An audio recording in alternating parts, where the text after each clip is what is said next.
Today's session, this afternoon's workshop, is on insurance and superannuation, and I must say that I personally was very delighted to be asked to chair this session because I think that there are a lot of interesting new developments in the area of insurance. I'm aware that a lot of funds are using insurance as a differentiator to market themselves to their members and prospective members. So I'm very pleased to be at this workshop with the three experts we have beside me to get a bit of a snapshot of the insurance market, where it's come from, where it's going, where it is currently, and where it's likely to be going. The format of the session is that each speaker will speak for about 15 minutes, and I'll be indicating to them that they need to wind up with tapping on the glass, and then hopefully that will leave good time for us to have some questions and some discussions about the issues. You will have seen a sign up there that mobile phones should be switched off, so I've been told as a chair that I don't need to remind you of that, but I'll take it if we do have mobile phone ringing, that means that you would like to make a further $100 donation to Oxfam, and one of the friendly AIST people will come up and get it from you. Our first speaker today is Greg Staunton. Greg's on my immediate left. Greg is currently a Director of IFS Insurance Broking. He's responsible for the development of the Group Risk Division, which provides insurance consulting and management services to major funds and their sponsors in relation to life and disability products. He has more than 19 years' experience working with major insurers and IFS Insurance Broking, so would you join with me in welcoming Greg Staunton?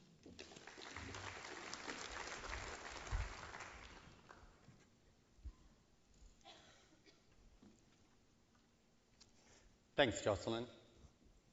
Let's jump straight in, if I can make the gadget work. Okay. The table I put up is the market share of the major insurers, particularly the ones IFS Insurance Broking are working with. The insurers have been very supportive and provided that information, so it's really current as of January 2008. And from that table, we can see ComInsure is the current, leader in terms of market share, and Tower is, second there. The column to the second last column there shows the growth that we've seen in the market over the prior 12 months. So last year we did a presentation and we've kept those results. So you can see there that in total the market's grown by about 23.8% over the last 12 months. So I wish my balance fund was going to give me that. In that area, though, we've seen, consistent growth over everybody's actually achieved growth, which is a good outcome. But in particular, we've seen a number of insurers have quite substantial growth there, particularly in that range, sort of 4 through to 7. And also ING's had quite substantial growth as well. ING's assisted us further this year by giving their master trusts, including those results which were excluded last year. But taking those out, there'll still be quite substantial growth there. So I think what we can see is certainly, from a growth perspective, the market's very alive and happening and supporting what we're seeing in terms of a competitive market. If we drill down more just to the superannuation sector, which is, the more relevant sector here, we can still see that the market there is approximately 1.85 billion, which is in itself larger than the total market 12 months ago. So the superannuation sector has grown quite substantially. In that respect, we see quite similarly the market share of insurers is quite well spread. ComInsure again and ING at the top of the table there. But we are seeing, I think, in that range 4 to 7, in fact, we've got the bulk of insurers sitting in that 5 to 11% market share. So I think we've got a good spread of insurers in that market, which helps keep it that competitive market, and that we are seeing all insurers grow, so that's a good outcome. In terms of segment, though, the industry fund sector and master trust sector and corporate sector, you can see there that in terms of AXA's premium, we weren't able to split that between the sectors this year. But if we take AXA out of that equation, we actually find the market sectors have stayed quite similar to last year, with industry funds being about 53% of that market. The master trust being approximately 33%, and the balance being corporate around about 14%.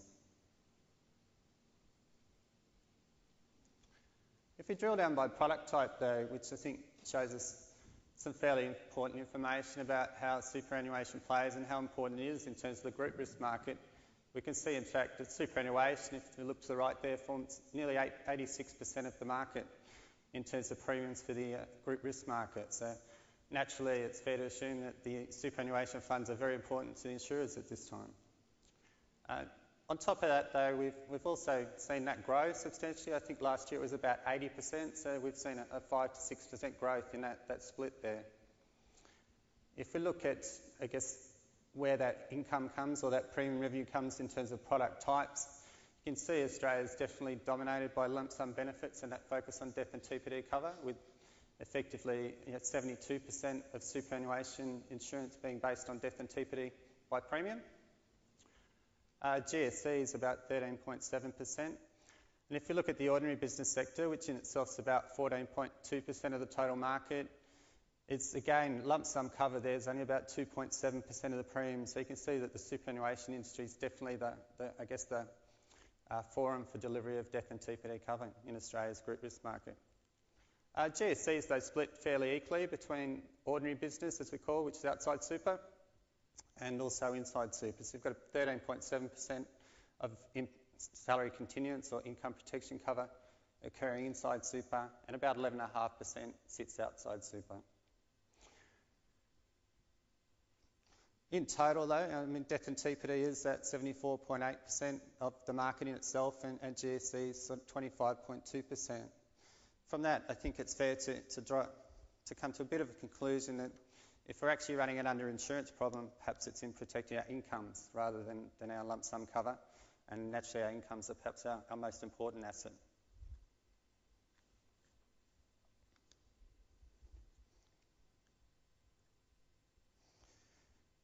Just looking, I guess, how the market's split by plan size, so I'm not sure how readable it is on the big screen, but basically looking going in bands of less than $1 million, 1 to 5, 5 to 10, and then up to the largest band being greater than $50 million.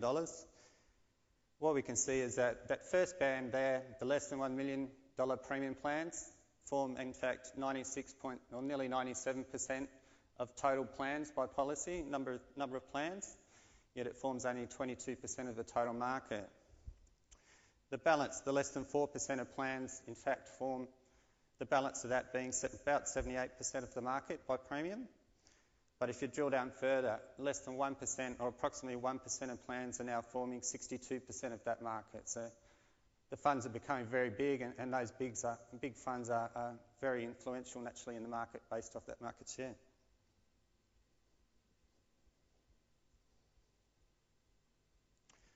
I guess we know that there's definitely strong growth happening in the market, both I think that's driven by the funds themselves and the insurers working with the funds, and we've seen that through education and looking at the under-insurance issue. But knowing we've got strong growth, it's also good to know that in fact the market seems to be quite profitable. So the graph there is showing, in fact the bar graph is the unemployment rates over time since 1993, if I can read it from here. And the line following is what we call a loss ratio along the top, which is effectively claims divided by premium. So it's the portion of claims that go back to the funds in effect. And what we've done there is adjusted it all into 2006 terms. So we're going through analysis with a number of our core funds. So we've used them combined to form this analysis. And what we do know, I guess, is some benefit improvements have happened post-2006. They'll come through in our next analysis. But what we can see is definitely the trend in terms of profits for the insurers is good. It seems to be still trending to stronger profits with the loss ratio coming down over time, which suggests that perhaps we may still see further discounts to come if we hold in terms of the economy and unemployment staying low. What we are seeing at the current time is as large as 20 to 30% discounts coming through. So certainly those funds that haven't been reviewing their arrangements since 2005, 2006, there's probably a good time to start looking at that in terms of what benefits might come to your members. Some of the key events that have been assisting or impacting insurance over the recent times is naturally choice of funds, which was once seen as a world-ending event, but has tracked through to be a non-event in terms of insurance. Other than one major benefit of it has probably driven insurance to the fore in terms of a key differentiator of product for superannuation funds and given it the attention that perhaps hasn't happened in the past. So we are seeing a lot of initiative or creativity or start to drive to product development as a means to differentiate funds from each other and attract members or attract employers and sponsors. In terms of long-term IP, last year we did see in March come out an announcement that long-term IP premiums would be deductible inside super. We've certainly since then seen an increased interest in bringing long-term IP benefits inside the superannuation environment, with a lot of I guess, funds starting to explore that. I think it's some time before we see long-term come through the funds at a high level, but certainly they're stepping through. We're looking at more and more 2-year and 5-year, but the investigations are certainly starting to happen. We also saw in July 2007 the government move to in fact make lump sum benefits taxable outside super where provided by the employer. So effectively benefits over the minimum threshold, which is approximately $145,000 from memory, are actually taxed at a member's or employee's marginal rate now. So we will see, and perhaps have already started to see, a move to move those benefits inside superannuation. Income protection, though, it still remains deductible as a premium, and it's an income tax benefit, so there's no, I guess, major impact on that side of things. The debate on underinsurance has certainly become quite topical, and again, perhaps driven funds to start to look better at their member needs. I think that's definitely having influence. We've certainly seen IFSA release research there, and now we're seeing the Industry Fund Forum and AIST move to undertake some research as well, looking at member needs. So I think we'll see more of that going forward. And again, that'll assist in terms of product development and keep insurance, I guess, at the fore of what's happening for the funds. Another change we did see in the last 12 months was, I guess, terminal illness start to be recognised as a condition of release in its own. So we've seen a change from terminal illness benefit sitting inside a TPD benefit as a purpose of moving that out of the insurance into the fund, to now it's actually becoming a prepayment of the death benefit, which in a lot of ways simplifies things to some degree, although it will play around the edges as to which insurer is on risk for that benefit and change things a little bit from that perspective.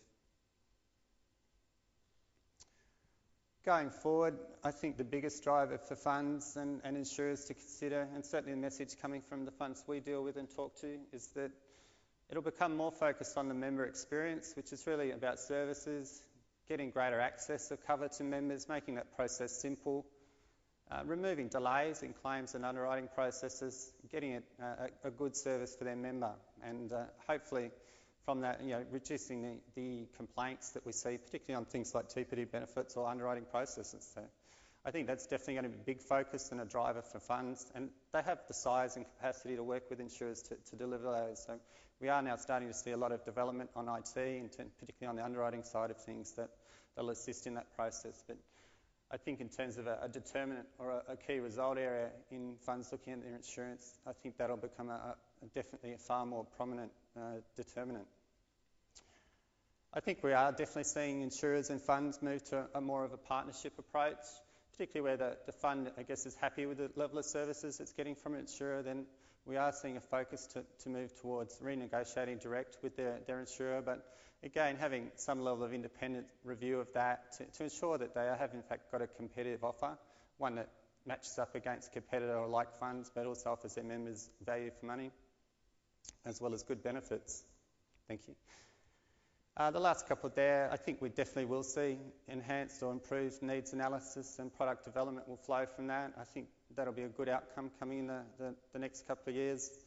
And we definitely, I think, will see a trend towards income protection. I think that process is starting now. We've seen a couple of stepping stones, and strategies we've worked with there was to certainly implement what we call package choice structures, where it's an opt-in basis and members can in fact achieve income protection at appropriate levels, but under automatic acceptance terms rather than being underwritten.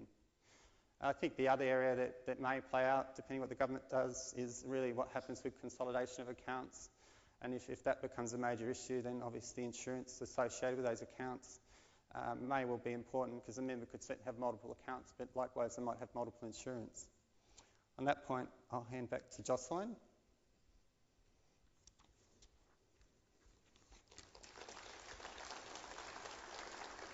Thank you. Thanks, Greg, for that. Our next speaker is Phil Collins, the General Manager at IUS Life, which is International Underwriting Services Proprietary Limited. Phil has more than 30 years' experience in the superannuation industry, having held senior positions with a number of leading financial institutions, including Executive Director of a major life insurance consulting organisation and Director and General Manager of Citicorp Life, which is now MetLife. In July 2005, Phil established a life insurance operation for income protection specialists, International Underwriting Services Proprietary Limited, extending IUS's reputation for excellence in claims handling, high levels of service and product innovation into group life assurance. Phil is an associate of the Insurance Institute, holds a Diploma of Marketing and is a member of the IFSA Life and Risk Management Board. Please join me in welcoming Phil.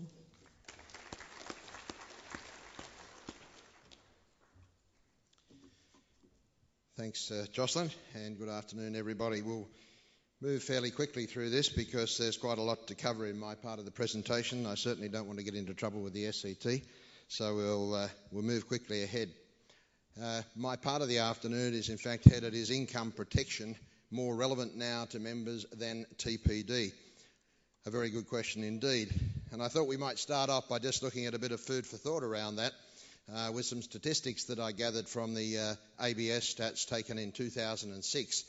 And they include the fact that each year approximately 1 million Australians experience serious injury and illness, or illness which either requires hospitalisation or prevents them from working. More than 2/3 of those with a disability also had an employment restriction, 71% in fact, and over 1/4 were permanently unable to work due to their condition. So they're fairly interesting statistics, I think, for which we should all consider. If you think you're healthy and fit and they don't apply to you, then the third one might also bring home some home truths. In 2001, an estimated 495,300 people reported having long-term conditions which were caused by motor vehicle accidents. Motor vehicle traffic accidents caused 22% of conditions resulting in injury. So obviously they're not all directly relatable to what we can cover in insurance. They don't all relate to things that happen in the year, but they are sobering statistics. So is income protection more relevant now to members than TPD? Well, the answer is yes. So thank you for this afternoon, and I'll leave you with it. There is a bit more to it, I think. The answer is yes, because things have changed. I think it's always been more relevant in some senses. TPD has been a difficult condition to determine, if you like, and that's one of the things that's made it more difficult today. We actually have now a situation where determination of TPD is very difficult, more difficult than ever. That's because of a number of reasons. We've got a greater number of people in part-time and casual employment, which doesn't necessarily suit our traditional definitions of TPD. We've got modern medicines that help the rehabilitation processes, which we've now refined as well. And we are successfully getting far more people back to active work than we used to do. And the moral attitude around that has changed as well. We are actually wanting to do that more, I think. We are now looking to get people back to work as quickly as possible and put them back into their superannuation funds. Now, those difficulties in determining TPD can create uncertainty and possible conflict between trustees and members, and therefore it is not a good thing. Income protection eases the problem for all parties, as far as I'm concerned.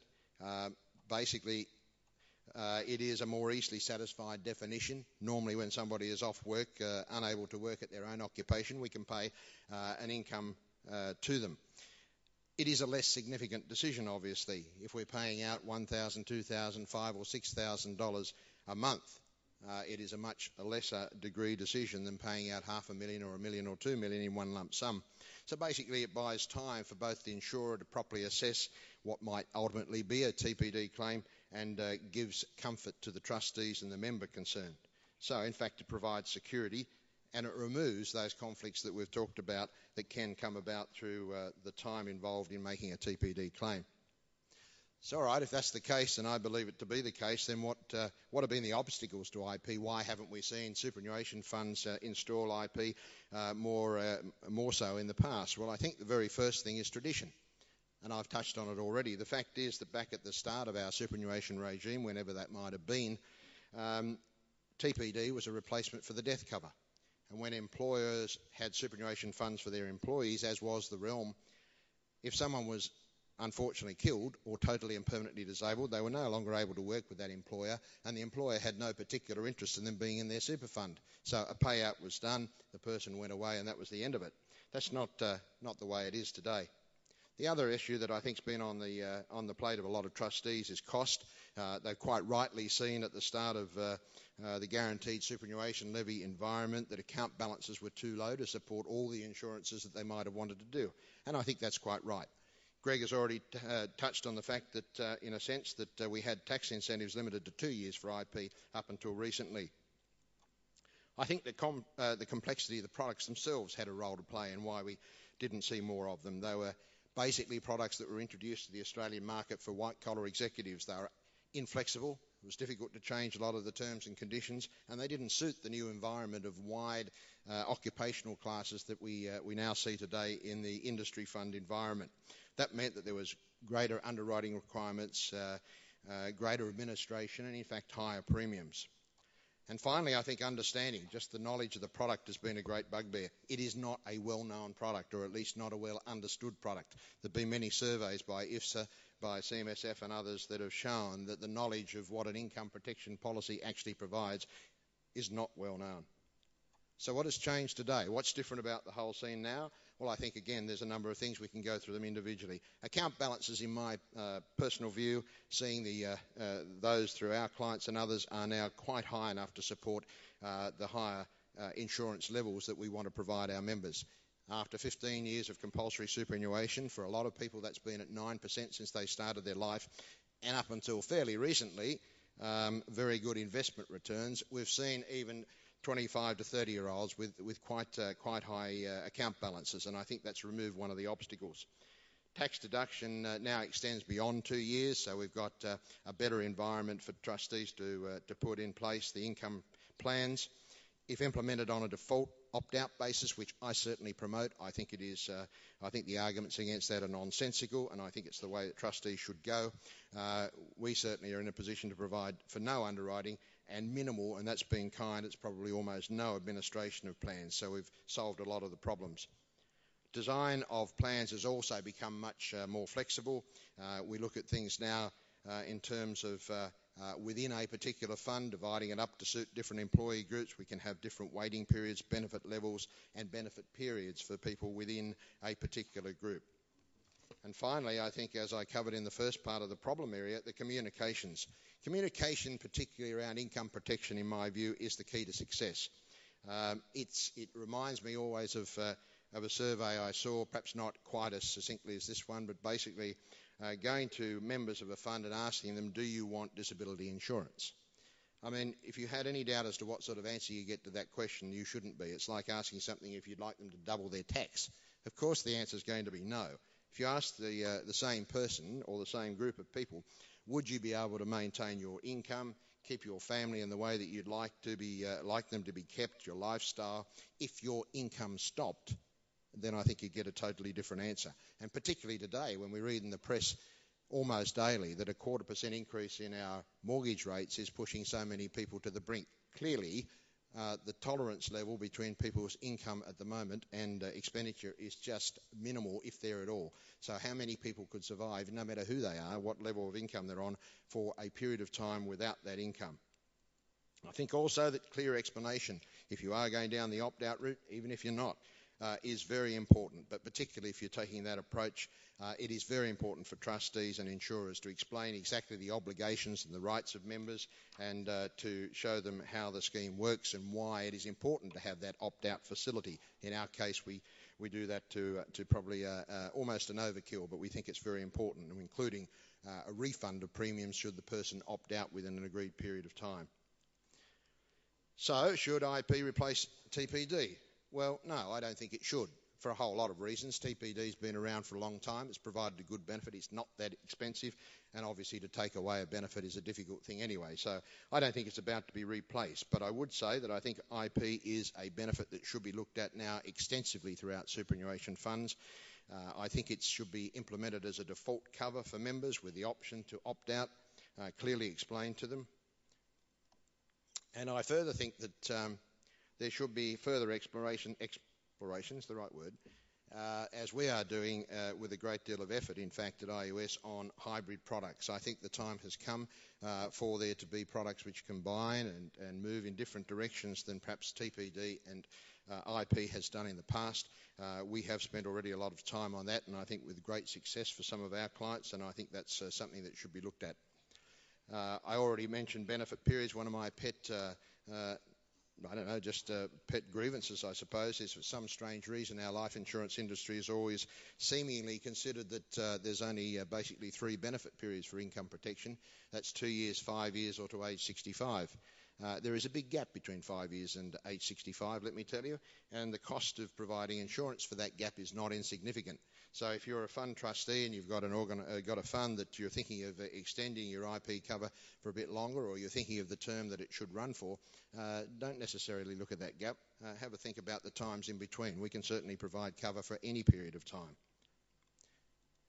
Word of warning I put in here too, because whilst talking about income protection and its benefits, I think we all should be aware that it is quite a different style of benefit from TPD in terms of administration, claims paying and everything else that goes with it. You are talking about quite often long-term relationships with claimants. In the case of TPD, you're talking about a long time perhaps making a decision, but the payment or non-payment is then the end of the story and you don't deal with the person again. Claims for income protection need to particularly be quick and efficient and be done caringly as a must. That is a lay-down necessity for that type of insurance. To give you some feel for what we do, we have over 300 new claims every week passing our desks, and at any one time we'd be handling more than 1,500. That requires quite a deal of sophistication in administration to make sure that you handle it caringly for the members who are stricken by their particular problem. We talk and we listen to our claimants. We actually survey our claimants once they're finished their claim. We ask them about the experience they've had with our company, and we act on those results, which is very important. So to finish up from my point of view, I didn't want to let my talk completely avoid where the industry is going overall, so I had to word in some way some comments that I wanted to make. I guess I've headed them by saying, should it matter to trustees? Does all this really matter? Are we concerned about this? Well, yeah, you should be. If you're a trustee, you should be concerned about these things. As most of us know, the number of funds is diminishing. It's diminishing rapidly. Those that are remaining are growing strongly. The industry is growing strongly. Greg's shown the figures on that. The insurance part of that is growing strongly as well. The survivors in that imploding of numbers at the moment will be those who have critical mass and have a changed culture and a customer focus, in my view. The others will not. They'll seek the high ground. I think they'll want to be the new trusted names in financial services throughout the life of a member. No longer are we looking, as I said earlier, at paying out someone when they're totally and permanently disabled as an easy way out. We want to actually retain them into the funds. You people who are fund trustees would like to end up paying them a pension when they retire. And those funds that survive and do all those things will need to be leaders, not followers, as will insurance companies like our own. We need to be coming up with new ideas and positive thoughts about how we provide new benefits all the time. And I don't think you should dismiss the chance, in spite of the fact we're now seeing a diminishing number of funds, that just like the insurance industry past history, that there could in time be some new funds that will see themselves as niche in a market and provide even more competition to the existing funds that are out there. So in my view, competition will drive funds to new ideas. That will be the thing that drives you more than anything else. And governments will be driven by the size of the funds. I can't believe, in spite of various comments left, right and centre, that sometime down the track, not too distant future, a federal government of either persuasion in this country won't look at the huge pool of money that's controlled in the superannuation industry at the same time that it's looking at struggling to pay for a decent health service for us, and won't say, okay, we think it's time that the super funds actually got some sort of involvement in health insurance, albeit minimal, and were able to provide their members with some sort of cover. Critical illness is not yet possible to be efficiently done within a super fund and paid out. That's something that IFSA is working on, and hopefully we'll see some changes to that in time. And of course, we know that advances in the current SG will possibly with a possible minimum insurance content. I put that in there. It's one of my little things. I don't think it has a great deal of effect on the insurance industry, but I think it is possible sometime down the track, if the SG increases, that we'll also see a floor-level insurance component in it some way. My final point is to say that I think the future will be very, very dependent on IT. I think the way we are at the moment for paying claims, underwriting people, access for funds and for their members to directly find out what's happening online, live all the time, as we can provide, is vital. But my second point attaching to that is that it will never replace service. I think with claims particularly, and income protection claims, as I said, that go on for some time, what trustees and what members out there who are disabled particularly are looking for is service, personal service. So hopefully that gives you some idea of where I think the industry's at the moment in terms of income protection, and why I do think that income protection is more appropriate today than total permanent disability. So thank you for your time.